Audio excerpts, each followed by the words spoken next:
بسم الله الرحمن الرحيم الحمد لله رب العالمين صلى الله وسلم وبارك على نبينا محمد وعلى آله وصحبه أجمعين وأشهد أن لا إله إلا الله وحده لا شريك له وأشهد أن محمدا عبد الله ورسوله صلى الله عليه وعلى آله وصحبه أجمعين أما بعد فهذا اليوم هو 21 من شهر جمادى الأولى عام 1435 من هجرة النبي صلى الله عليه وسلم.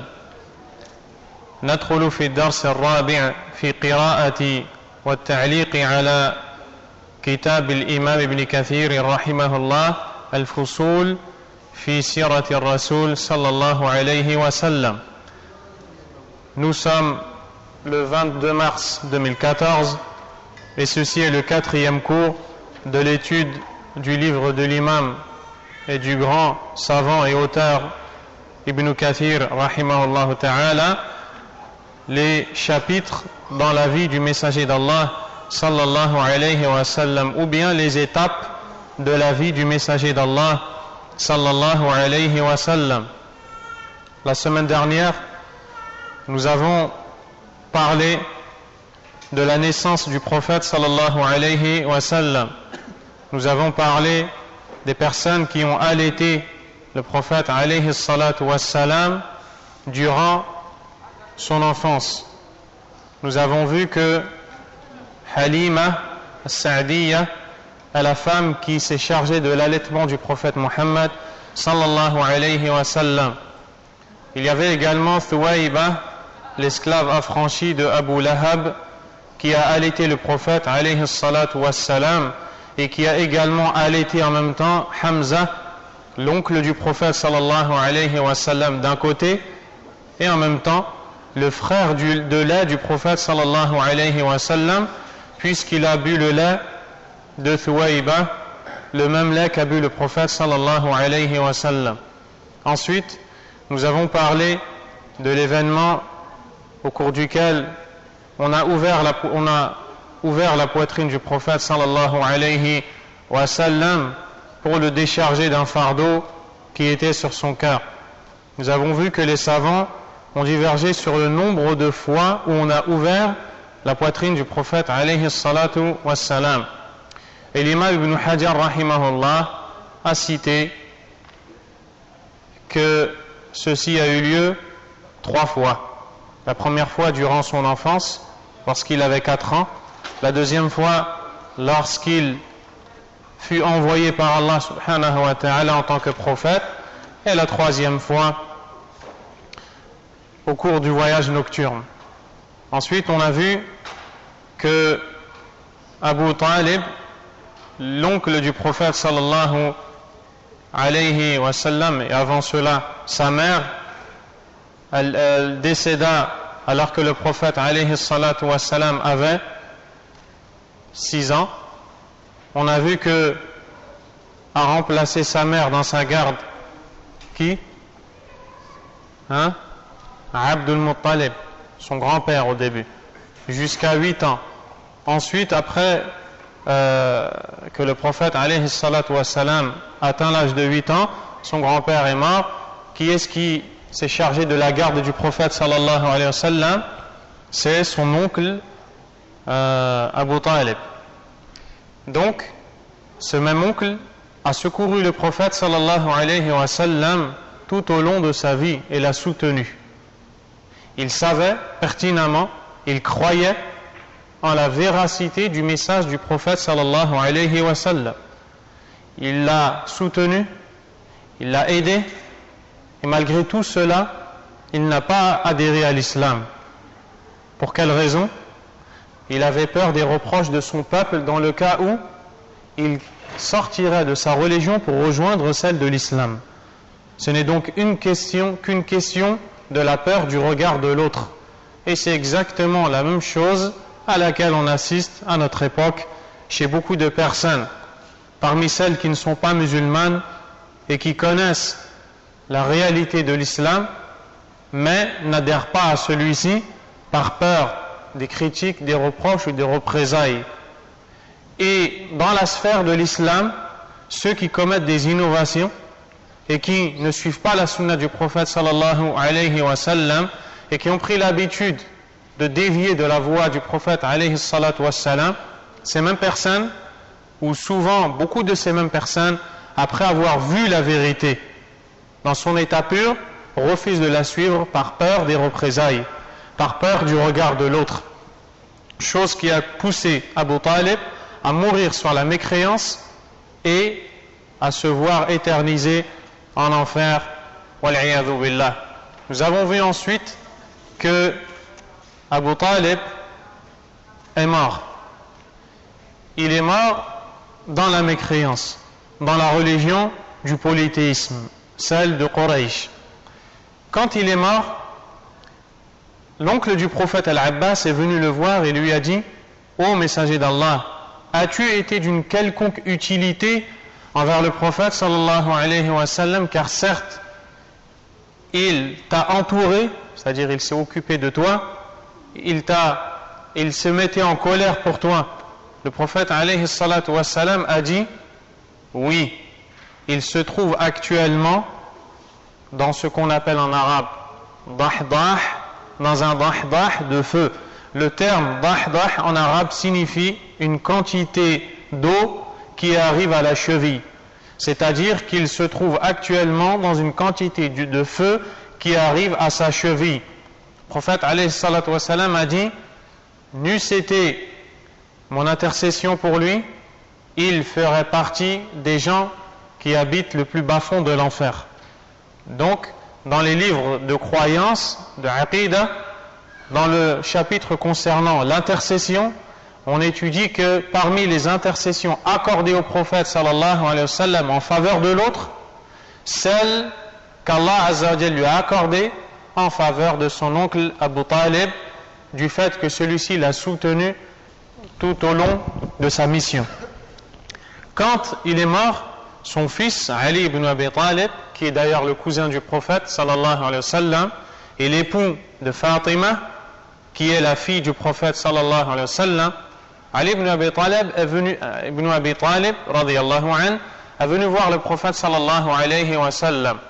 Et ce hadith a été jugé bon ou authentique par l'imam al-Albani rahimahullah dans la silsilatu as-sahiha, le grand travail de l'imam al-Albani rahimahullah, où il a fourni des efforts pour rassembler un maximum de hadiths qui sont authentiques.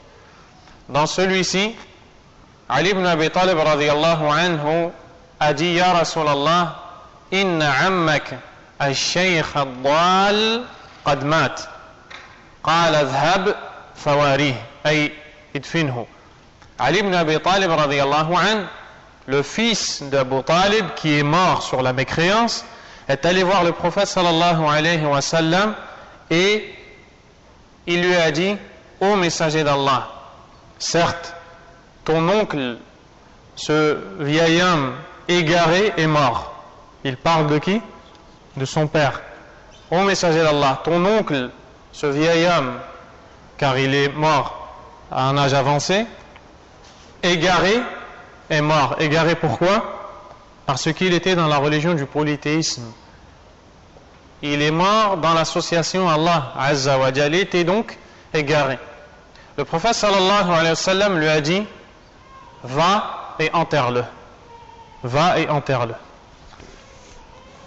L'imam Ibn Kathir rahimahullah ta'ala poursuit dans ce chapitre concernant la jeunesse du prophète sallallahu alayhi wa sallam et va nous citer les voyages du prophète alayhi salatu wa sallam vers la région du Sham, la Syrie actuelle, ainsi que le Liban et une partie de la Palestine. L'imam Ibn Kathir rahimahullah ta'ala dit: وخرج به عمه إلى الشام في تجارة وهو ابن 12 سنة. Son oncle, qui est son oncle? Abu Talib, donc avant son décès bien sûr, pendant que le prophète était jeune, est sorti avec lui en direction du Sham dans le but de commercer, car les Arabes de l'époque quittait la péninsule arabique, la région du Hijaz, celle qui englobe la Mecque, Médine et d'autres contrées, pour rejoindre la région du Cham dans le but d'échanger et de commercer avec les gens de cette région. C'est ce qu'a fait l'oncle du prophète sallallahu alayhi wa sallam alors qu'il avait 12 ans. C'était donc un jeune enfant. وَذَلِكَ مِنْ تَمَامِ لُطْفِهِ بِهِ لِعَدَمِ مَنْ يَقُومُ بِهِ إِذَا تَرَكَهُ بِمَكَّةِ. Pourquoi est-ce que quand il est allé voyager pour commercer, il a pris avec lui le prophète sallallahu alayhi wa sallam qui avait alors 12 ans? Tout simplement parce qu'il n'y avait personne d'autre que lui pour le prendre à sa charge ou pour s'occuper de lui. Donc, du fait que cet oncle est compatissant envers son neveu, qui est orphelin puisqu'il a perdu sa mère, avant cela il a perdu son père alors qu'il était dans le ventre de sa mère, ensuite sa mère à 6 ans, ensuite son grand-père à 8 ans, et on va voir que le prophète alayhi salatu wassalam, tout au long de sa vie, ne va cesser de perdre des proches, en conformité avec la parole d'Allah tabaraka wa ta'ala, وَلَنَبْلُوَنَّكُمْ بِشَيْءٍ مِنَ الْخَوْفِ وَالْجُوعِ وَنَقْصٍ مِنَ الْأَمْوَالِ وَالْأَنفُسِ وَالثَّمَرَاتِ وَبَشِّرِ الصَّابِرِينَ, qui veut dire, et certes, nous allons vous éprouver avec un peu de peur, de faim, de diminution dans les biens et dans vos proches. Dans vos proches, c'est-à-dire la perte de vos proches. Et annonce la bonne nouvelle aux endurants. Ceux qui, quand un malheur les atteint, disent « Nous sommes à Allah et vers lui nous retournerons ». À ceux-là, il y aura la miséricorde d'Allah et ceux-là sont les bien guidés. Donc, le prophète sallallahu alayhi wa sallam est le premier concerné par toutes ces épreuves. À 12 ans, il voyagea avec son oncle, Abu Talib, car s'il le laissait à la Mecque, personne n'aurait pu le prendre à sa charge et s'occuper de lui. Ibn Kathir dit فَرَأَى هُوَ وَأَصْحَابُهُ مِمَّنْ خَرَجَ مَعَهُ إِلَى الشَّامِ مِنَ الْآيَاتِ فِيهِ صلى الله عليه وسلم ما زاد عمه في الوصاة به والحرص عليه. Pendant ce voyage, alaykum salam, Abu Talib, qui chemine vers la Syrie, voit chez cet enfant qui va devenir le prophète sallallahu alayhi wa sallam un certain nombre de signes qui montrent qu'il y a en lui une chose qui n'est pas habituelle, c'est-à-dire que c'est un prophète. Parmi ce qu'il a vu, ce que l'imam At-Tirmidhi rahimahullah ta'ala a rapporté. Et ce qui a été rapporté par At-Tirmidhi ici a été jugé authentique par l'imam Al-Albani rahimahullah ta'ala. Donc, nous allons voir ce qui s'est passé durant ce voyage. Donc, Abu Talib, l'oncle du prophète alayhi salatu wassalam, qui chemine vers la Syrie, ne cesse de voir des choses qu'il n'a pas l'habitude de voir. Et la cause de ces choses, c'est la présence de ce jeune enfant, le prophète Mohammed sallallahu alayhi wa sallam. Ce qui a poussé Abu Talib à faire preuve de... Ce qui a poussé Abu Talib à prendre soin encore plus du prophète sallallahu alayhi wa sallam, à l'entourer, à le protéger, à le préserver. Tirmidhi rahimahullah في جامعه بإسناد رجاله كلهم ثقات من تضليل الغمامة له وميل الشجرة بظلها عليه وتبشير بحيرا الراهب به وأمره لعمه بالرجوع به لئلا يراه اليهود فيرمونه سوءا والحديث له أصل محفوظ وفيه زيادات أخر. Il nous dit que l'imam Tirmidhi rahimahullah a rapporté certains des signes, parmi lesquels le fait que quand il cheminait vers la Syrie, et donc il parcourait des étendues, il parcourait des régions désertiques, dans une époque où le soleil frappait fort, il y avait tout le temps un nuage au-dessus du prophète sallallahu alayhi wa sallam pour lui mettre de l'ombre à chaque endroit où il se trouvait. Et les gens étaient là et voyaient ce jeune enfant de 12 ans. Partout où il marchait, il y avait un nuage au-dessus de sa tête, il y avait de l'ombre pour lui. Parmi ce qui s'est passé aussi, lorsqu'il faisait halte à un endroit pour se reposer et qu'il s'arrêtait, il n'y avait plus d'ombre. Ou ils allaient dans un endroit où il n'y avait pas d'ombre. Et voilà que, c'est-à-dire que, il s'asseyait au pied d'un arbre pour s'abriter sous l'ombre de celui-ci. Mais comme ils étaient nombreux, il n'y avait pas assez d'ombre pour eux. Le prophète sallallahu alayhi wa sallam arrivait et s'asseyait et l'ombre grandissait. L'ombre grandissait jusqu'à prendre le prophète sallallahu alayhi wa sallam. Également, durant ce voyage, Abu Talib a rencontré Rahib. Rahib, c'est-à-dire un moine. C'est un ascète, un adorateur, un dévot. Quelqu'un qui adorait Allah Azza wa Jal en conformité avec les livres précédents. Et il lisait le livre et connaissait les signes du messager qui allait venir par la suite. Donc, ce même moine, quand il a vu les signes sur le prophète sallallahu alayhi wa sallam, qui était alors un jeune enfant de 12 ans, a averti Abu Talib et il lui a dit que il y a en lui des signes de la prophétie. Il lui a dit qu'il ne faut pas le laisser avec lui venir jusqu'à la région du Cham, mais qu'il faut le protéger et le renvoyer à la Mecque, de peur que les Juifs ne le voient et ne le touchent d'un mal. Pourquoi? Parce que les Juifs attendaient un prophète. Et ils connaissaient tous les signes de la prophétie de ce dernier, qui était attendu. Mais ils ne voulaient pas que celui-ci soit issu de la descendance de Ismaïl. Ils voulaient qu'il soit issu de la descendance de Ishaq, qui sont les deux enfants d'Ibrahim. La descendance d'Ismaïl, qui va donner plus tard les Arabes.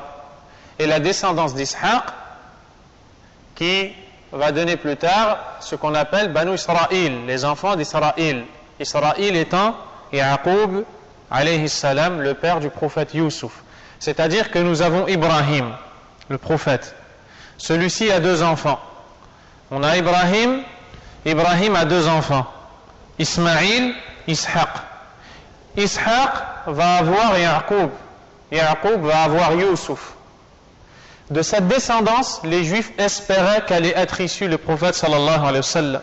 Mais il s'est avéré qu'il a été issu de Ismaïl. Donc, à cause de la jalousie, ils ont voulu ruser contre lui, voire même lui ôter la vie. Et ce moine a averti Abu Talib et lui a dit: fais attention à ces gens-là, car s'ils le voient venir, ils le toucheront d'un mal.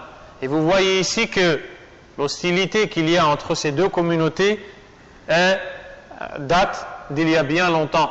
Elle n'est pas une chose nouvelle. Et ce n'est pas une question de dunya, mais c'est une question de din. Ce n'est pas une hostilité à cause des biens de ce bas monde ou d'un endroit, mais c'est une hostilité qui a pour cause une divergence dans les convictions et dans le dogme. Quoi qu'il en soit, c'est ce qui s'est passé. Abu Talib a décidé de renvoyer le prophète sallallahu alayhi wa sallam vers la Mecque, accompagné de certaines personnes, dans le but qu'il soit épargné du mal de ces gens-là dans le cas où il l'aurait vu. Ibn Kathir dit: ثم خرج ثانيا إلى الشام في تجارة لخديجة بنت خويلد رضي الله تعالى عنها مع غلامها ميسرة على سبيل القراض. Il faut savoir que quand il est allé pour la première fois en Syrie, quand il a cheminé vers cet endroit, il avait 12 ans. Ensuite, il a fait marche arrière.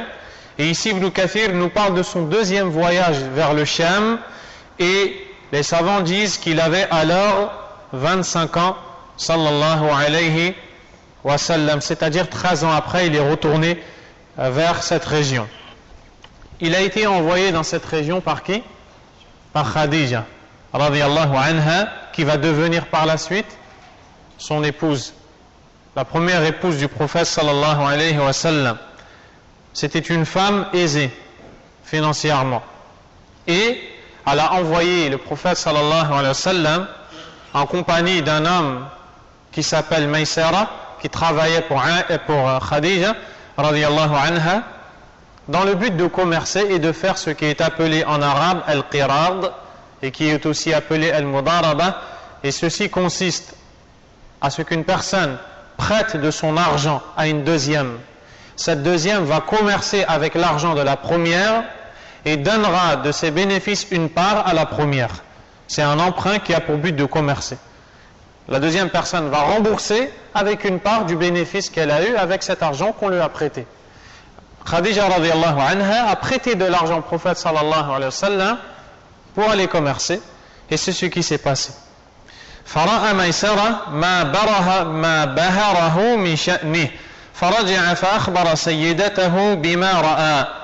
Maïsara, qui travaille pour Khadija, voit dans ce voyage les qualités du prophète sallallahu alayhi wa sallam. Il voit son honnêteté, il voit ses hautes moralités, il voit son bon comportement, il voit sa bonne manière d'être, il voit ses façons de parler, sa façon d'être avec les autres. Il voit que c'est un homme intègre, loyal, bon, juste. Ce qui l'a poussé à se réjouir. Il est donc retourné voir Khadija radiyallahu anha pour lui informer de tout ce qu'il a vu du prophète sallallahu alayhi wa sallam. Et certes, comme l'a dit Omar ibn al-Khattab radiyallahu anhu, un homme qui est venu le voir pour vanter les mérites d'un deuxième, est-ce que tu as voyagé avec lui? Pourquoi? Parce que quand tu voyages avec une personne, tu vois ses comportements apparaître. Il se peut que tu connaisses une personne en bien ou en mal, et quand tu voyages avec cette même personne, tu vois d'autres choses d'elle que tu ne voyais pas pendant qu'elle était résidente ou non voyageuse. Donc, pendant ce voyage, Maïsara a vu les bons comportements du prophète sallallahu alayhi wa sallam, et il a donc informé Khadija. فرغبت إليه أن يتزوجها لما رجت في ذلك من الخير الذي جمعه الله لها وفاق ما يخطر ببال بشر فتزوجها رسول الله صلى الله عليه وسلم وله 25 سنة. Quand Khadija radiyallahu anha a entendu et a pris acte des comportements du prophète sallallahu alayhi wa sallam, de sa façon d'être et de son honnêteté, elle a souhaité l'épouser. Elle a souhaité l'épouser et elle s'est proposée à lui. Le Cheikh Abd al-Razzaq hafidhahullah dit que les savants ont dit qu'elle s'est proposée à lui par l'intermédiaire d'hommes de sa famille, peut-être son oncle ou d'autres personnes. Quoi qu'il en soit, elle a proposé au prophète sallallahu alayhi wa sallam de devenir son époux. Khadija était une femme aisée.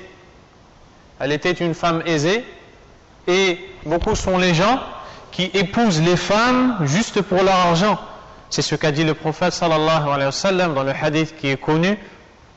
Il dit tunkihul mar'atu li arba', on épouse une femme pour 4 choses, et il cite li jamaliha wa li maliha wa li hasabiha wa li diniha, pour sa beauté, son argent, sa généalogie ou sa religion. Fadfar bidhati din taribat yadak. Quant à toi, saisis celle qui est religieuse, sinon tes mains seront pleines de poussière. Donc dans ce hadith, il cite ce qui pousse les hommes à se marier avec des femmes qu'ils choisissent. Et parmi les premières choses qu'ils regardent, la beauté, les moyens financiers de celle-ci et sa lignée ou sa généalogie. Et le prophète alayhi salatu wa sallam dit qu'il faut choisir en premier lieu celle qui est de bonne religion, celle qui est pieuse. Quoi qu'il en soit, Khadija radiyallahu anha, qui a de l'argent à cette époque, a besoin d'un homme qui est loyal, et Allah azza wa jal, par sa sagesse, a fait en sorte que Maïsara voyage avec le prophète sallallahu alayhi wa sallam pour voir son honnêteté, informer Khadija qui plus tard va lui demander de l'épouser alayhi salatu wa salam. Et Khadija radiyallahu anha a épousé le prophète sallallahu alayhi wa sallam alors qu'elle avait quel âge? Elle avait 40 ans. Et le prophète sallallahu alayhi wa sallam avait 25 ans.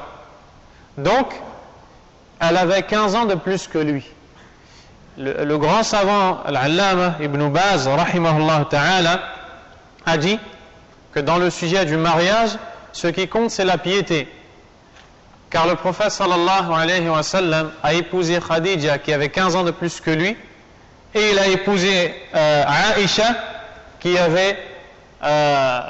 était vraiment beaucoup plus jeune que lui.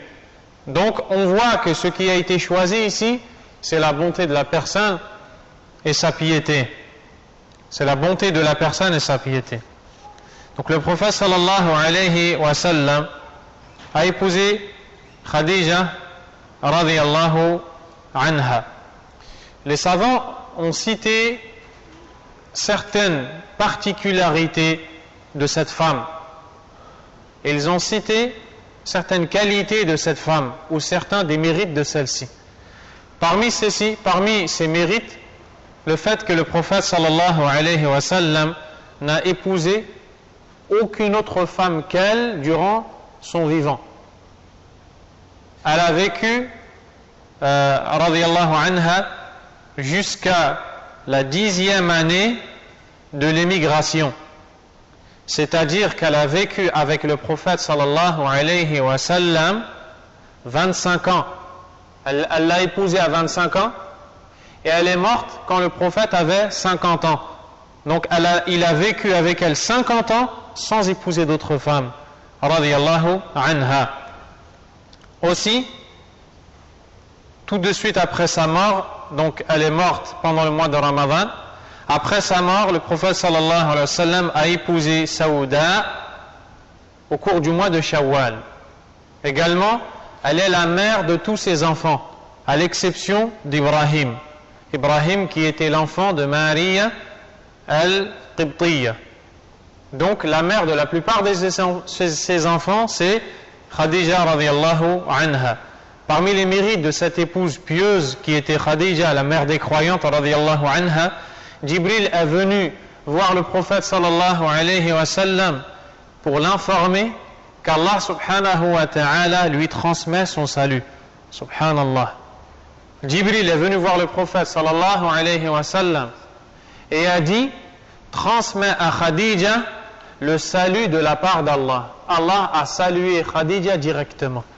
Parmi les mérites de cette femme, elle a reçu l'annonce de l'entrée au paradis avant sa mort. Radiyallahu anha. Également, d'autres mérites qu'a eu cette femme, radiyallahu anha. Ibn Kathir a dit: wa kana Allah subhanahu qad sanahu wa hamahu min sirarih wa tahharahu min danas al-jahiliyyah wa min kulli aib wa manahahu kull khuluqin jamil hatta lam yakun yu'rafu bayna qawmihi illa bil amin. Ibn Kathir dit: Allah subhanahu wa ta'ala avait d'ailleurs préservé et protégé son messager depuis sa plus tendre enfance. En ce sens, il l'avait purifié. Il l'avait purifié de l'impureté de la jahiliya, de l'époque anté-islamique. Il l'avait purifié de tout défaut, sallallahu alayhi wa sallam. Il lui a fait don de tout bon comportement, à un point où il était connu chez son peuple comme étant le véridique, le digne de confiance, sallallahu alayhi wa sallam. Et Allah Azza wa Jal, qui a choisi Muhammad sallallahu alayhi wa sallam pour en faire un prophète, a fait en sorte que ce même prophète ne soit connu que en bien chez les gens. Car, de manière générale, quand une personne amène un message à une autre, si cette première personne est connue pour la perversion, pour le mal, pour le mensonge, pour des choses mauvaises, ce message ne va pas être accepté. Ce message ne va pas être accepté car l'obstacle qui va empêcher l'acceptation de ce message, ce sont les mauvais comportements connus chez cette première personne. À l'image de quelqu'un qui présente un bon plat à une personne, mais sur une assiette qui est sale.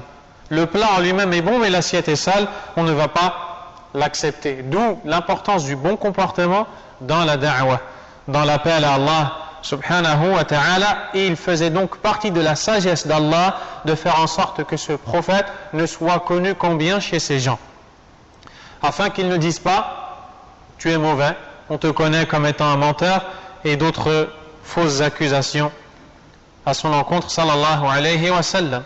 Il était connu comme le digne de confiance. Quand lui était confié un dépôt, en aucun cas il le trahissait, sallallahu alayhi wa sallam. Lima shahadu min taharatihi wa sidqi hadithihi wa amanatihi. Il était connu comme étant digne de confiance de par ce que son peuple a vu en lui comme honnêteté, comme véracité dans les paroles et comme intégrité, sallallahu alayhi wa sallam. Et d'ailleurs, Ibn Kathir va nous citer une de ces histoires qui se sont déroulées à son époque et qui nous montre ce qui était connu chez son peuple comme comportement du prophète sallallahu alayhi wa sallam. Il dit حتى إنه لما بنت قريش الكعبة في سنة 35 من عمره فوصلوا إلى موضع الحجر الأسود اشتجروا أي تخاصموا في من يضع الحجر موضعه. À un point où, lorsque le peuple de Quraysh a décidé de reconstruire la Kaaba, alors que le prophète sallallahu alayhi wa sallam avait 35 ans, et qu'ils sont arrivés au moment où il fallait replacer la pierre noire à son endroit initial, ils se sont disputés entre eux et ont divergé au sujet de la personne qui allait être désignée pour remettre la pierre noire à sa place. Et ils se sont disputés. Cheikh Abd al-Razzaq hafidhahullah a cité l'histoire qui est connue et qui est citée dans beaucoup de sources sur la biographie du prophète sallallahu alayhi wa sallam. Il y a eu une inondation à la Mecque. Cette inondation a détruit les fondations de la Kaaba, ce qui a fait qu'une grande partie de celle-ci est tombée. Alors, les habitants de Quraysh qui vénéraient cette Kaaba et qui la connaissaient comme étant sacrée chez Allah subhanahu wa ta'ala ont discuté entre eux au sujet de la reconstruction de celle-ci. Et certains parmi eux ont eu l'idée de casser ce qu'il restait pour la reconstruire correctement. Mais d'autres ont eu peur de la vengeance d'Allah Azza wa Jal ou de la punition d'Allah Tabaraka wa Ta'ala s'ils cassaient la Kaaba. Un parmi eux a décidé de faire le premier pas et a commencé à casser les restes de la Kaaba. Les autres ont attendu un jour et une nuit pour voir est-ce qu'Allah Azza wa Jal va lui envoyer un châtiment, peut-être du ciel, peut-être qu'il sera englouti sous la terre, peut-être qu'une maladie grave le touchera ou autre. Ils ont attendu une journée et une nuit. Quand ils ont vu que rien ne lui est arrivé, ils se sont associés à lui et ont détruit les restes de la Kaaba et se sont mis à la reconstruire, bien sûr sur les mêmes fondations de base. Ils ont donc commencé à reconstruire la Kaaba, chose qu'ils ont faite. Au moment où ils sont arrivés à la question de qui est celui qui va reposer la pierre noire à sa place, cette pierre noire avait aussi une grande place chez eux, puisque celle-ci vient du paradis, et à la base elle était blanche, elle est devenue noire à cause des péchés des gens qui l'ont touchée pendant l'accomplissement du pèlerinage, qui expie les péchés des gens, elle est devenue noire. Et ils ont divergé sur le fait sur la personne qui va être désignée pour reposer à sa place cette pierre. Qu'est-ce qui s'est passé? Et d'ailleurs, quand ils ont divergé, ils ont failli s'entretuer pour ça.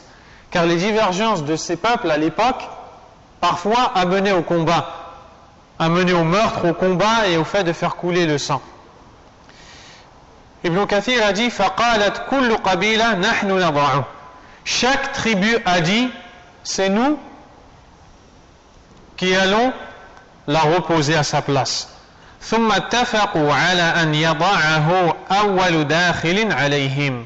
Après cette longue divergence, ils se sont mis d'accord pour dire que la première personne qui va entrer dans cet endroit va être désignée comme juge entre eux.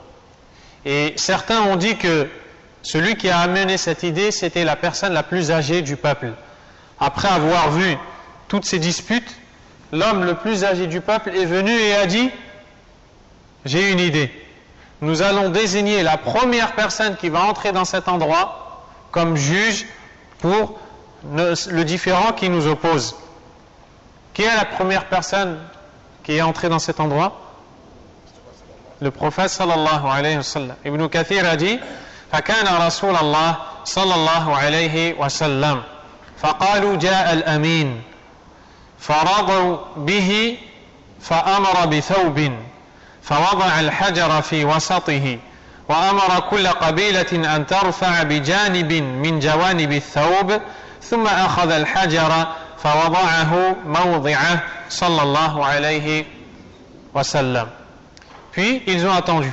La première personne qui est entrée était le prophète sallallahu alayhi wa sallam, et ils se sont tous mis à dire Ja al-Amin, Ja al-Amin. Le digne de confiance est venu, l'intègre est venu, le digne de confiance est venu. C'est-à-dire qu'ils étaient tous d'accord sur le jugement de cette personne.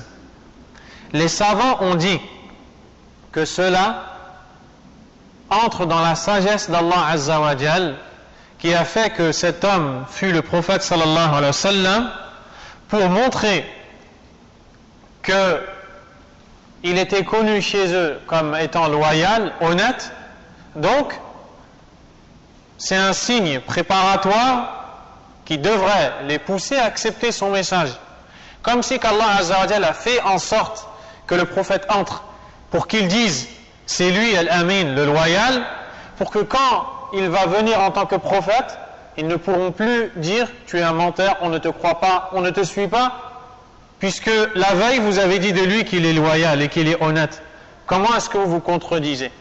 Donc cela fait partie de la sagesse d'Allah subhanahu wa ta'ala. Qu'est-ce qu'a fait le prophète sallallahu alayhi wa sallam? Il a pris un tissu, un vêtement, sur lequel ou au milieu duquel il a posé la pierre noire. Ensuite, il a ordonné à une personne de chaque tribu de porter ce même tissu jusqu'à arriver à la hauteur de la pierre noire, ce qui fera aucun jaloux, puisque maintenant ce sont toutes les tribus ou une personne de chaque tribu qui va porter cette pierre noire. Donc il n'y aura plus de jaloux. Arrivé à la hauteur, le prophète sallallahu alayhi wa sallam a placé la pierre noire dans son endroit. Ils ont tous été satisfaits de son jugement et cette fitna s'est éteinte.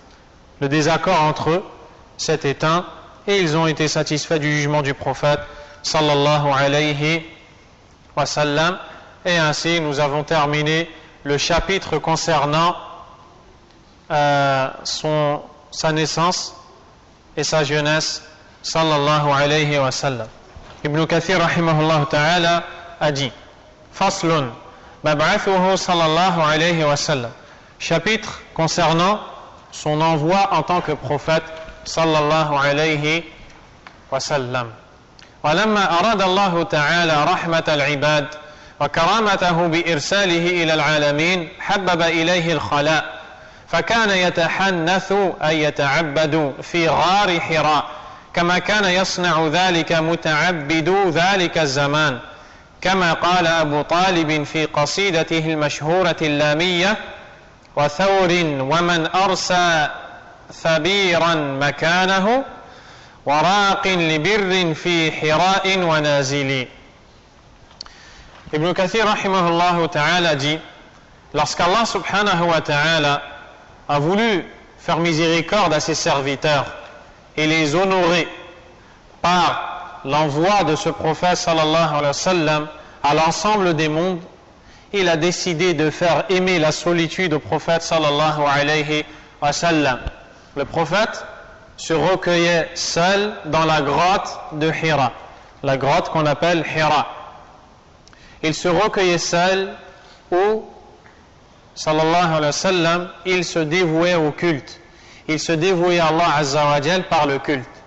Il méditait sur les signes d'Allah azza wa jal, il n'invoquait qu'Allah tabaraka wa ta'ala, Et Allah Azza wa Jal a fait en sorte que depuis sa plus jeune enfance, il détestait le paganisme, le polythéisme. Il n'aimait pas qu'on adore les idoles et qu'on adore autre qu'Allah subhanahu wa ta'ala. Donc, il se recueillait seul dans la grotte de Hira, comme le faisaient à son époque les dévots, les adorateurs. Allah subhanahu wa ta'ala, comme le dit le prophète sallallahu alayhi wa sallam, avant de l'envoyer en tant que prophète, a regardé les habitants de la terre. Il les a tous détestés. À l'exception d'une partie des gens du livre, ce sont des gens qui adoraient Allah tabaraka wa ta'ala d'un culte sincère. Ces gens-là étaient une minorité. À l'exception de ces gens-là, Allah tabaraka wa ta'ala a détesté tous les habitants de la terre. Sur toute la surface de la terre, ils étaient tous détestés d'Allah subhanahu wa ta'ala, car ils étaient plongés dans l'égarement, dans l'association, dans la mécréance sous toutes ses formes. Allah Azza wa Jalla, à ce moment-là, a décidé de faire miséricorde à ses serviteurs en envoyant son messager sallallahu alayhi wa sallam dans le but de guider les gens, de les faire sortir des ténèbres du polythéisme vers la lumière du monothéisme. Allah Azza wa Jalla a dit à ce sujet: Huwa alladhi ba'atha fil ummiyyin rasulan minhum, c'est lui qui a envoyé chez les illettrés un messager issu d'eux, c'est-à-dire un arabe comme eux, yatlu alayhim ayatihi wa yuzakkihim, il leur récite ces versets et les purifie, wa yu'allimuhum al-kitaba wal hikmah, et leur enseigne le livre et la sagesse et la sunna du prophète sallallahu alayhi wa sallam, wa in kanu min qablu la fi dalalin mubin, alors qu'avant cela ils étaient dans un égarement manifeste ou bien évident. Donc Allah Azza wa Jal a décidé de faire miséricorde à ses serviteurs par l'envoi du prophète sallallahu alayhi wa sallam. Et pour ce faire, il a mis dans son cœur l'amour de la solitude, c'est-à-dire de fuir les gens du polythéisme. Et quand nous parlons de solitude, le Cheikh Abdul Razzaq et d'autres, hafidhahumullah, ont dit que la solitude peut être bonne, tout comme elle peut être mauvaise. La solitude qui est bonne, c'est celle qui a pour but de s'éloigner des péchés, du shirk, de la bid'a. Dans le cas où les gens qui sont autour de cette même personne, qui souhaitent la solitude, est entourée de mal, alors à ce moment-là, il est meilleur pour elle de ne pas fréquenter ces personnes-là. Par contre, dans le cas où la personne est entourée de gens qui sont dans le Coran, la Sunna, dans le Tawhid, il n'est pas bon de fuir ces mêmes personnes. Donc le prophète sallallahu alayhi wa sallam aimait la solitude. Et d'ailleurs, son oncle Abu Talib a cité la solitude du prophète sallallahu alayhi wa sallam dans des vers poétiques dont il est l'auteur. Ibn Kathir dit: فَفَجَأَهُ الْحَقِّ وَهُوَ بِغَارِ حِرَاءٍ في رمضان وله من العمر 40 سنة. Alors que le prophète sallallahu alayhi wa sallam était dans la grotte pour méditer les signes d'Allah subhanahu wa ta'ala, s'est présenté à lui Jibril. La vérité est arrivée à lui. Et donc vous pouvez vous imaginer cette scène. Le prophète avait 40 ans, sallallahu alayhi wa sallam. Il vit au milieu d'un peuple de polythéistes. Ils adorent autre qu'Allah. Ils commettent le shirk. Ils tuent les filles vivantes. Ils consomment l'alcool. Ils s'assassinent entre eux. Ils pillent les biens des autres. Et lui n'a rien à voir avec eux. Il est seul. Mais il n'a pas encore de révélation. À ce moment-là, il décide de s'isoler de son peuple et de se recueillir dans cette grotte. À aucun moment, il s'imagine qu'un ange va venir pour lui annoncer qu'il est un messager, un prophète. Alors qu'il est en train de se recueillir, sallallahu alayhi wa sallam, pendant le mois de Ramadan, il avait 40 ans, Jibril se présente à lui. Le hadith est cité par l'imam al-Bukhari, rahimahullah, et c'est d'ailleurs le premier hadith de son recueil de hadith. Jibril est venu à lui. فَجَاءَهُ الْمَلَكُ فَقَالَ لَهُ قَرَأْ. L'ange s'est présenté à lui et lui a dit: lis. Jibril est venu le voir. Il lui a dit, lis. Et le prophète sallallahu alayhi wa sallam est un illettré. Il ne sait pas lire, il ne sait pas écrire. Il voit Jibril qui lui demande de lire. Qala lastu biqari. Le prophète lui répond, je ne sais pas lire. Je ne sais pas lire, je ne connais pas la lecture.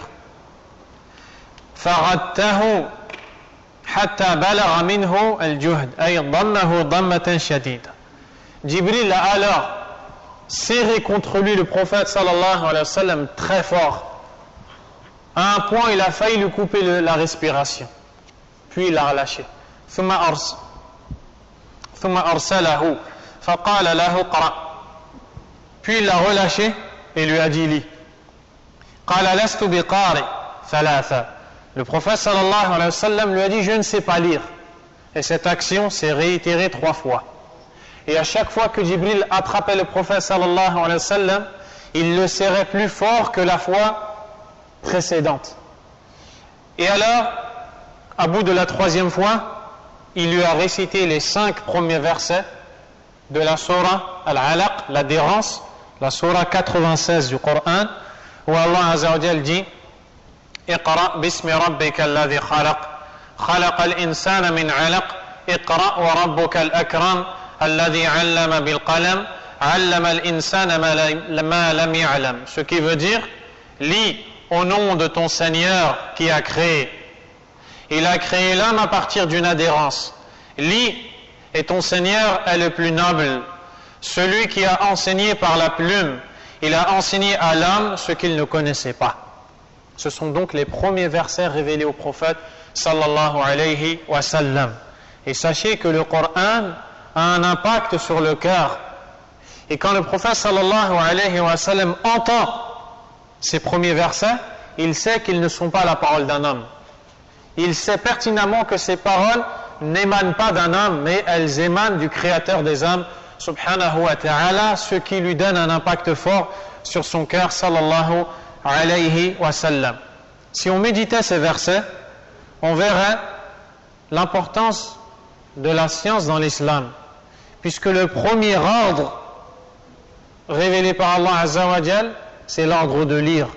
Lire, c'est-à-dire se renseigner, se cultiver, approfondir les connaissances dans le domaine religieux. Lis au nom de ton Seigneur, c'est-à-dire en lui demandant l'aide quand tu vas le faire.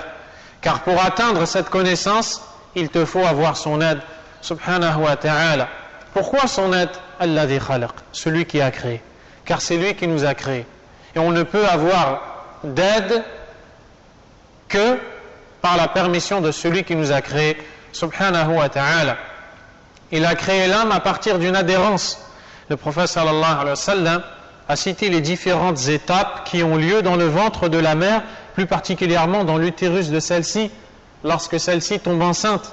Pendant 40 jours, une goutte spermatique. Ensuite, cette même goutte change et devient une adhérence pendant 40 jours. Cette adhérence change et devient comme une pâte pendant 40 jours, ce qui fait un total de 120 jours après lesquels on insuffle l'âme de ce bébé dans le ventre. Il a donc créé l'âme à partir d'une adhérence. L'adhérence est la 2e étape dans le ventre de la mère. Lis au nom de ton Seigneur, et ton Seigneur est le plus noble. Et certes, puisqu'il est noble, il t'a honoré par cette révélation qui est le Coran. Il est le plus noble et il a enseigné par la plume, d'où l'importance de la plume, de l'apprentissage qui se fait avec la plume. Et ça, c'est cité par Allah tabaraka wa ta'ala dans le Coran. Quand un bien nous vient, une leçon nous vient, il incombe de l'écrire. Car la plume est à l'image du filet de chasse, sans lequel on ne peut attraper la proie et la garder. Donc Allah Azza wa Jal dit, celui qui a enseigné à l'homme ce qu'il ne connaissait pas. L'homme était égaré auparavant. Il ignorait où résidait son bonheur, où était son bien. Il ignorait qu'il devait adorer Allah subhanahu wa ta'ala. Il ignorait beaucoup de choses qui lui ont été enseignées par Allah Azza wa Jal avec l'intermédiaire du prophète Mohammed sallallahu alayhi wa sallam. Quelle fut la réaction du prophète sallallahu alayhi wa sallam? فرجع بها رسول الله صلى الله عليه وسلم ترجف بوادره. Le prophète alayhi salatu wa salam est descendu de cette grotte. Qui est-ce qu'il est allé voir? Khadija, son épouse, radiyallahu anha, alors qu'il tremblait de peur, sallallahu alayhi wa sallam. فأخبر بذلك خديجة رضي الله تعالى عنها. Il a informé son épouse Khadija radiyallahu anha. Et ici, nous allons voir le comportement que doit avoir la femme du prêcheur, la femme de celui qui va appeler Allah Azza wa Jal et qui va porter cette responsabilité de transmettre la religion d'Allah subhanahu wa ta'ala. وقال قد خشيت على عقلي. Et donc après avoir raconté à sa femme ce qui s'est passé, il lui a dit: j'ai eu peur pour ma raison, j'ai eu peur de perdre la raison, tellement cette chose est effrayante, tellement cette chose qu'il a vue est inhabituelle et effrayante et suscite la peur. Et dans la version rapportée par le Bukhari et Muslim, le prophète sallallahu alayhi wa sallam a dit à son épouse: khashitu ala nafsi, j'ai eu peur pour ma personne. Quand Jibril l'a serré contre lui, à un point il a failli perdre le souffle, sallallahu alayhi wa sallam. Khadija lui a dit: فثبتته وقالت أبشر كلا والله لا يخزيك الله أبدا إنك لا تصل الرحم وتصدق الحديث وتحمل الكل وتعين على نوائب الدهر. Khadija radiyallahu anha lui a dit, et ces paroles furent le premier soutien apporté au prophète sallallahu alayhi wa sallam. Non, réjouis-toi par Allah, Allah ne va jamais t'avilir, il ne t'humiliera jamais, il ne t'abandonnera jamais, car toi tu lis le lien de parenté, tu es véridique dans tes paroles, tu portes le mal de l'autre et tu aides les gens dans leurs difficultés. Tu aides les gens dans leurs difficultés. Et elle s'est mise à énumérer des caractéristiques du prophète sallallahu alayhi wa sallam qui étaient toutes louables. في أوصاف أخر جميلة عددتها من أخلاقه صلى الله عليه وسلم وتصديقا منها له وتثبيتا وإعانة على الحق فهي أول صديق له رضي الله تعالى عنها وأكرمها. Elle s'est mise à citer et énumérer des qualités du prophète sallallahu alayhi wa sallam qui seront la cause de l'aide d'Allah Azza wa Jal pour lui. Lui aider les gens, Allah va l'aider. Lui aider il était au service des gens, Allah sera à son service. Subhanahu wa ta'ala, ce qui a quelque peu apaisé le prophète sallallahu alayhi wa sallam et l'a raffermi sur sa voie. Et donc, Aïcha radiyallahu anha fut la première personne, Khadija radiyallahu anha fut la première personne à croire en la véracité des paroles du prophète sallallahu alayhi wa sallam. Ensuite, Ibn Kathir rahimahullah ta'ala a dit: ثم مكث رسول الله صلى الله عليه وسلم ما شاء أن يمكث لا يرى شيئا. Puis le prophète sallallahu alayhi wa sallam a vécu un temps sans qu'il ne voie d'autres signes ni révélations, autant de temps qu'Allah Azza wa Jal en a décidé, subhanahu wa ta'ala. Les savants ont divergé sur ce temps-là justement, celui qui a séparé la première révélation de la deuxième. Combien de temps il y a eu? Les savants ont divergé. وَفَتَرَ عَنْهُ الْوَحِيِّ, cette période dans laquelle s'est arrêtée ou a été interrompue la révélation. فَاغْتَمَّ لِذَلِكَ وَذَهَبَ مِرَارًا لِيَتَرَدَّى مِنْ رُؤُوسِ الْجِبَالِ. Ibn Kathir rahimahullah dit: le prophète sallallahu alayhi wa sallam a été pris par un lourd souci qui l'a poussé plusieurs fois à aller ou à gravir le sommet d'une montagne ou de plusieurs montagnes pour se jeter de celle-ci. Cette histoire est rapportée par l'imam al-Bukhari rahimahullah ta'ala, mais dans cette histoire, cette partie où on dit que le prophète sallallahu alayhi wa sallam a voulu plusieurs fois sauter du haut d'une montagne, a été jugée faible par l'imam al-Albani rahimahullah ta'ala, après une très longue étude qu'on ne peut pas ici citer. Mais la conclusion de cette étude, c'est que c'est la parole de l'imam az-Zuhri, un des rapporteurs de ce hadith, qui a dit en rapportant ce hadith wa balar fima balarana, selon ce qui nous est parvenu. Et ensuite il a dit, le prophète alayhi salatu wassalam a voulu se jeter du haut d'une montagne, selon ce qui nous est parvenu. Ce n'est pas la parole du prophète sallallahu alayhi wa sallam, mais c'est ce qui est parvenu à l'imam az-Zuhri, un des rapporteurs de l'imam al-Bukhari rahimahullah ta'ala. Ensuite, al-Albani rahimahullah a étudié la chaîne de transmission et les rapporteurs de ceux qui ont rapporté cette information à Zuhri, pour en conclure que cette information est fausse et n'est pas fondée du prophète sallallahu alayhi wa sallam. Quoi qu'il en soit, c'est interrompu la révélation, et le prophète a bel et bien été pris par le souci. Cela en raison du manque qu'il a senti quant à la révélation. C'est-à-dire que le prophète alayhi salatu wassalam, la révélation lui a manqué. Il attendait que cet ange revienne. Il attendait que cette révélation revienne. Alayhi salatu wassalam, min halawati ma shahadahu min wahyillahi ilayhi, car cette révélation qu'il a reçue de la part d'Allah azza wa jal a mis dans son cœur une saveur. Il a voulu goûter une nouvelle fois à cette saveur. Faqila inna fatarat al-wahi kanat qariban min sanatayn aw akthar. Certains ont dit que le laps de temps entre la première et deuxième révélation fut 2 ans et plus. ثم تبدى له الملك بين السماء والأرض على كرسي. Puis est apparu à lui l'ange, donc Jibril alayhi salam, assis sur un trône entre les cieux et la terre. Donc certains ont jugé ce laps de temps 2 ans. Il est rapporté de Abdullah ibn Abbas radiyallahu anhuma qu'en vérité ce n'était que quelques jours et non pas 2 ans.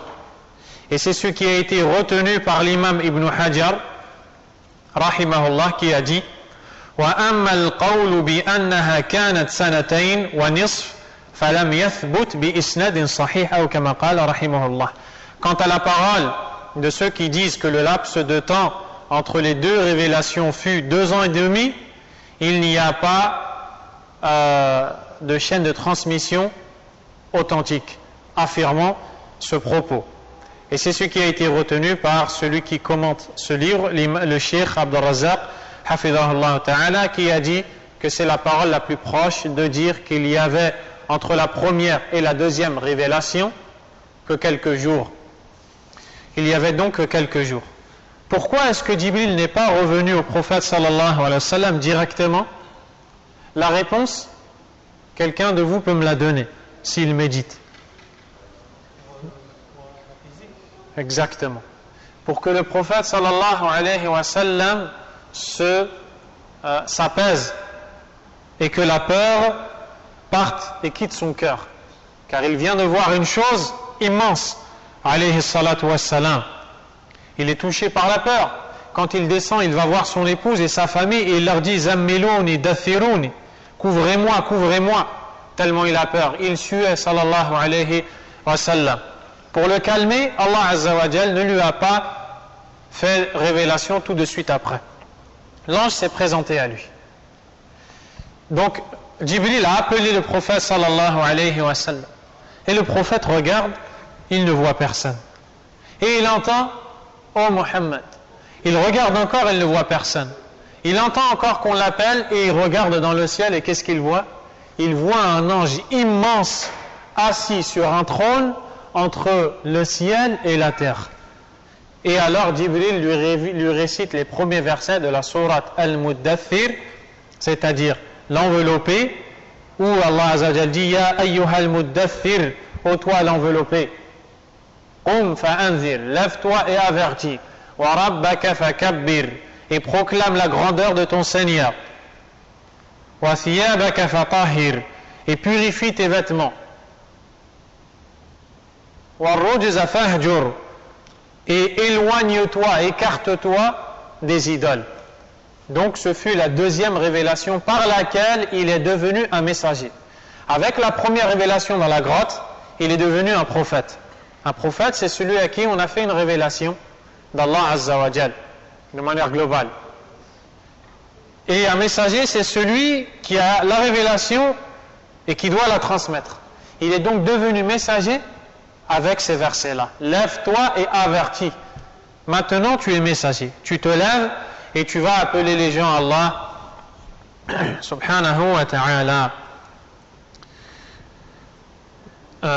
Ibn Kathir a dit ثم تبدى له الملك بين السماء والأرض على كرسي وثبته وبشره بأنه رسول الله حقا. L'ange est apparu à lui entre le ciel et la terre, assis sur un trône, pour le raffermir et lui annoncer la bonne nouvelle qu'il est un messager d'Allah en toute vérité. فلما رآه رسول الله صلى الله عليه وسلم فرق منه وذهب إلى خديجة وقال زملوني دثروني فأنزل الله عليه يا أيها المدثر قم فأنذر وربك فكبر وثيابك فطهر. Après avoir vu Jibril dans cette apparence, le prophète encore une fois a eu peur et il est parti voir sa femme pour lui dire couvrez-moi, couvrez-moi. Et là Allah Azza wa Jalla a révélé ces versets que vous venez d'entendre. Ô toi l'enveloppé, lève-toi et avertis, proclame la grandeur de ton Seigneur, purifie tes vêtements, écarte-toi des idoles. Et alors, le prophète sallallahu alayhi wa sallam s'est donc mis à appeler Allah subhanahu wa ta'ala. Et de là, le prêche a commencé, du prophète sallallahu alayhi wa sallam. Et il y a eu plusieurs marahil, plusieurs étapes concernant le prêche du prophète alayhi salatu wa salam. Premièrement, nous avons les 3 premières années où le prophète sallallahu alayhi wa sallam prêchait discrètement en cachette à la Mecque sallallahu alayhi wa sallam.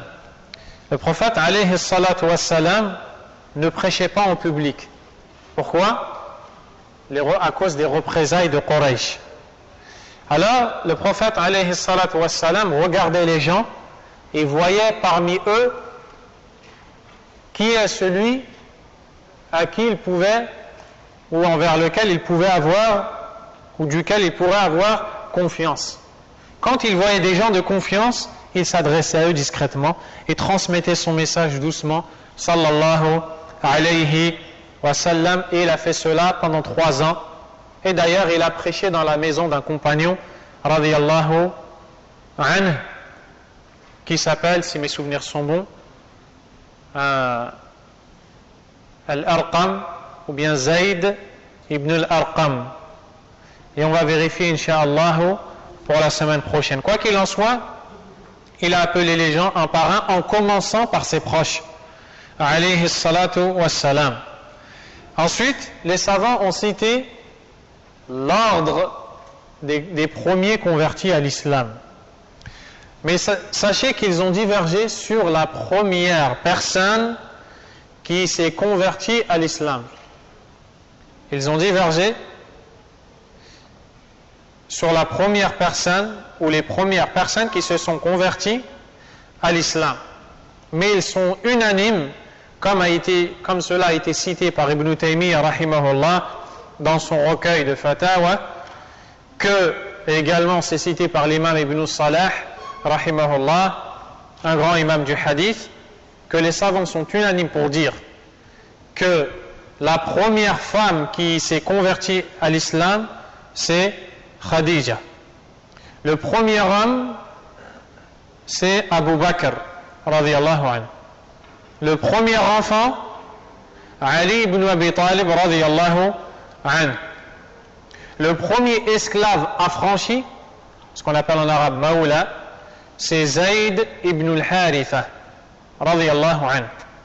Le premier esclave non affranchi, c'est Bilal, radiyallahu an al-Jami'.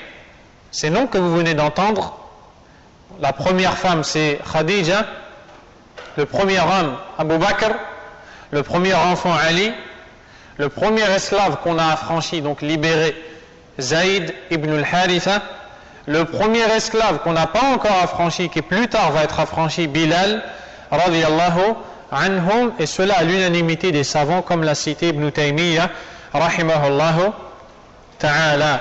Le prophète sallallahu alayhi wa sallam a commencé à prêcher et à appeler les gens à l'islam.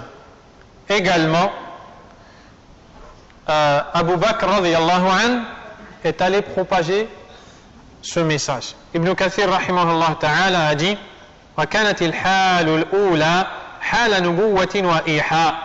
La première situation pendant la prophétie était donc une situation de prophétie et de révélation. Donc avant qu'il devienne messager et qu'il transmette le message. ثم أمره الله في هذه الآية أن ينذر قومه ويدعوهم إلى الله. Puis Allah subhanahu wa ta'ala lui a révélé ce verset par lequel il lui ordonna de devenir un avertisseur qui invite les gens et qui les appelle à Allah subhanahu wa ta'ala. Et d'ailleurs, je vous recommande de lire l'épître ou l'écrit du grand savant Muhammad ibn Abdul Wahhab, rahimahullah ta'ala, sittatu mawadi' min as-sira, 6 événements de la vie du prophète sallallahu alayhi wa sallam, sur le premier événement quand il parle de la révélation de ce verset concernant l'importance du tawhid et la gravité du shirk, puisque ces gens commettaient la fornication, consommaient l'alcool, tuaient et assassinaient les filles vivantes, pillaient les biens, et malgré ça, Allah Azza wa Jal a dit au prophète alayhi salatu wassalam de les avertir du mal qu'ils vont subir s'ils persistent dans le shirk, avant de les avertir du mal de la fornication et de tous ces péchés qu'ils commettaient. Le livre a été commenté par le Cheikh Al-Fawzan hafidahullah, et Allah Azza wa Jal nous a facilité, et c'est d'ailleurs en cours, de faire ce dars qui va être diffusé Inch'Allah prochainement dans le site La Voix Droite Inch'Allah. Ibn Kathir a dit فشمر صلى الله عليه وسلم عن ساق التكليف وقام في طاعة الله أتم قيام. Alors le prophète sallallahu alayhi wa sallam a retroussé ses manches et a fait tout ce qu'il a pu, et il s'est mis à obéir à Allah subhanahu wa ta'ala. يدعو إلى الله سبحانه الكبير والصغير, en invitant Allah Azza wa Jal, le grand mais aussi le jeune, والحر والعبد, le libre et aussi l'esclave, والرجال والنساء, les hommes et les femmes, والأسود والأحمر, le noir et le rouge. فاستجاب له عباد الله من كل قبيلة. Des serviteurs d'Allah ont donc répondu favorablement à son appel de plusieurs tribus. Le prophète sallallahu alayhi wa sallam a appelé les gens à Allah tabaraka wa ta'ala, et beaucoup de gens ont répondu à son appel. Et celui qui médite sur sa biographie va voir que son appel a touché tout le monde, car il a été envoyé pour appeler tout le monde, sallallahu alayhi wa sallam, pour les réunir après leur division, pour les guider après leur égarement, leur enseigner après leur ignorance, sallallahu alayhi wa sallam. Et beaucoup de gens ont répondu à son appel, mais au début de l'appel à l'islam, les musulmans étaient une minorité. Ici, Ibn Kathir va nous parler des premiers convertis à l'islam. Il dit وَكَانَ حَائِزَ سَبْقِهِمْ أبو بكر رضي الله عنه عبد الله ابن عثمان التيمي وآزره في دين الله ودعا معه إلى الله على بصيرة فاستجاب لأبي بكر عثمان بن عفان وطلحة وسعد بن أبي وقاص. Il dit, celui qui a eu le mérite d'être le premier à entrer en islam et à appeler à l'islam, Abu Bakr radiyallahu ta'ala an. Abu Bakr, ce n'est pas son véritable prénom. Son véritable prénom, c'est Abdullah ibn Uthman al-Taymi. Abu Bakr s'appelle Abdullah, mais il est connu sous sa kunya Abu Bakr. Ce même homme a soutenu le prophète sallallahu alayhi wa sallam dans la religion d'Allah. Il l'a épaulé, il l'a aidé, il l'a accompagné. Il a été ferme dans la religion d'Allah Azza wa Jal. Il a appelé à Allah les gens avec le prophète sallallahu alayhi wa sallam, et ceci avec clairvoyance, non pas avec ignorance, comme le disent les partisans du groupe égaré, Jama'at al-Tabligh, qui disent que le prophète sallallahu alayhi wa sallam a appelé les gens à l'islam. Ensuite, Abu Bakr radiyallahu anhu a été propagé à l'islam juste après avoir entendu les premiers mots, قبل أن يكون عنده علم, avant qu'il ait de la science. وهذا افتراء على الصحابي الجليل أبي بكر رضي الله عنه. وقد قال الله تعالى قل هذه سبيلي أدعو إلى الله أنا ومن اتبعني على بصيرة وأول من اتبع أبو بكر على بصيرة. Et ils disent que Abu Bakr radiyallahu anhu a entendu le message et il a été le propager directement, sans étudier, sans connaître les détails de la religion, sans apprendre, il s'est mis à propager. Ils utilisent cet argument faux, qui Inch'Allah Ta'ala va être incessamment sous peu réfuté avec les preuves. Ils utilisent cet argument pour justifier le fait qu'ils invitent à Allah sans connaissance et qu'il n'y a pas besoin de connaissance pour appeler Allah Azza wa Jal, chose qui les a poussés à dire et commettre des énormités dans la religion d'Allah subhanahu wa ta'ala. Premièrement, Allah subhanahu wa ta'ala dit dans Surat Yusuf ce qui veut dire. Dis, voici ma voix. J'appelle à Allah. Quelle est la voix du prophète alayhi salatu wassalam? J'appelle à Allah. Moi et ceux qui me suivent avec clairvoyance. Quel est le premier homme qui a suivi le prophète alayhi salatu wassalam? Abu Bakr. Quelle est cette voix qu'il a suivie? J'appelle à Allah. Comment? Avec clairvoyance. Quand Abu Bakr radiyallahu anhu a appelé les gens à l'islam, il a appelé avec clairvoyance. Il n'a jamais été ignorant quand il a appelé à l'islam. Comment peut-on le taxer d'ignorant alors qu'il est dans une époque où les règles religieuses n'ont pas encore été légiférées? Quand il a commencé à appeler à l'islam, il n'y avait pas la prière, il n'y avait pas la zakat, il n'y avait pas le hajj, il n'y avait pas al-amr bil ma'ruf al-nahy 'anil munkar, ordonner le bien, interdire le mal, il n'y avait pas la lutte dans le sentier d'Allah Azza wa Jal, il n'y avait pas toutes ces choses-là. Il n'y avait que l'appel au monothéisme, chose qu'il avait parfaitement assimilée et comprise, radiyallahu anhu. Donc il a appelé au tawhid, au monothéisme, avec clairvoyance. Quant aux autres règles religieuses, elles n'étaient pas encore révélées.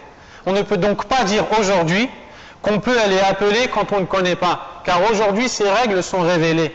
Et la différence qu'il y a entre Abu Bakr et ces gens-là, c'est que ces gens-là ignorent tout du tawhid et des règles religieuses qui n'étaient pas encore révélées, alors que Abu Bakr avait parfaitement assimilé le tawhid auquel il a appelé, et les règles religieuses n'étaient pas encore légiférées. Donc ils ne sont pas du tout sur la voie de Abu Bakr.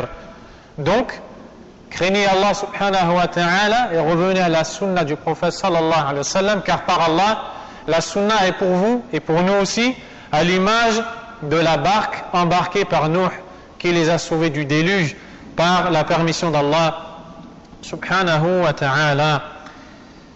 Donc, Abu Bakr a appelé les gens à Allah tabaraka wa ta'ala. Ont répondu favorablement à son appel Uthman ibn Affan radiyallahu anhu, Talha, Sa'd ibn Abi Waqqas radiyallahu anhu. Également, les savants ont ajouté que parmi ceux qui ont répondu favorablement à son appel, Az-Zubayr ibn al-Awwam, Abdurrahman ibn Auf et Abu Ubaïda radiyallahu anil jami'. Tous ces gens-là ont été appelés à l'islam par Abu Bakr. Et la plupart, si ce n'est tous les gens qu'on a cités, font partie des 10 compagnons à qui on a annoncé la bonne nouvelle de l'entrée au paradis durant leur vivant. Donc, le prophète alayhi salatu wassalam a dit, celui qui appelle à une guidée en aura la récompense et celle de ceux qui le suivront, sans que cela ne diminue en quoi que ce soit la récompense de ses suiveurs. Abu Bakr radiyallahu anhu est la cause de la guidée à l'islam de la plupart des gens parmi les compagnons qui ont reçu l'annonce de l'entrée au paradis. Et après ça, on a les chiites, qabbahahumullah, les chiites, qu'Allah les enlaidisse, qui taxent Abu Bakr de mécréant. Wal-'iyadhu billah. Et donc, voici les gens qui ont répondu favorablement à l'appel du prophète sallallahu alayhi wa sallam et à celui de Abu Bakr radiyallahu anhu. On s'arrête ici, inshallah ta'ala, et on reprend la semaine prochaine. Wallahu a'lam wa sallallahu wa sallam wa baraka ala nabiyyina Muhammad wa ala alihi wa ashabihi ajma'in. Subhanakallahumma wa bihamdik. Ashhadu an la ilaha illa anta astaghfiruka wa atubu ilayk wa barakallahu fikum.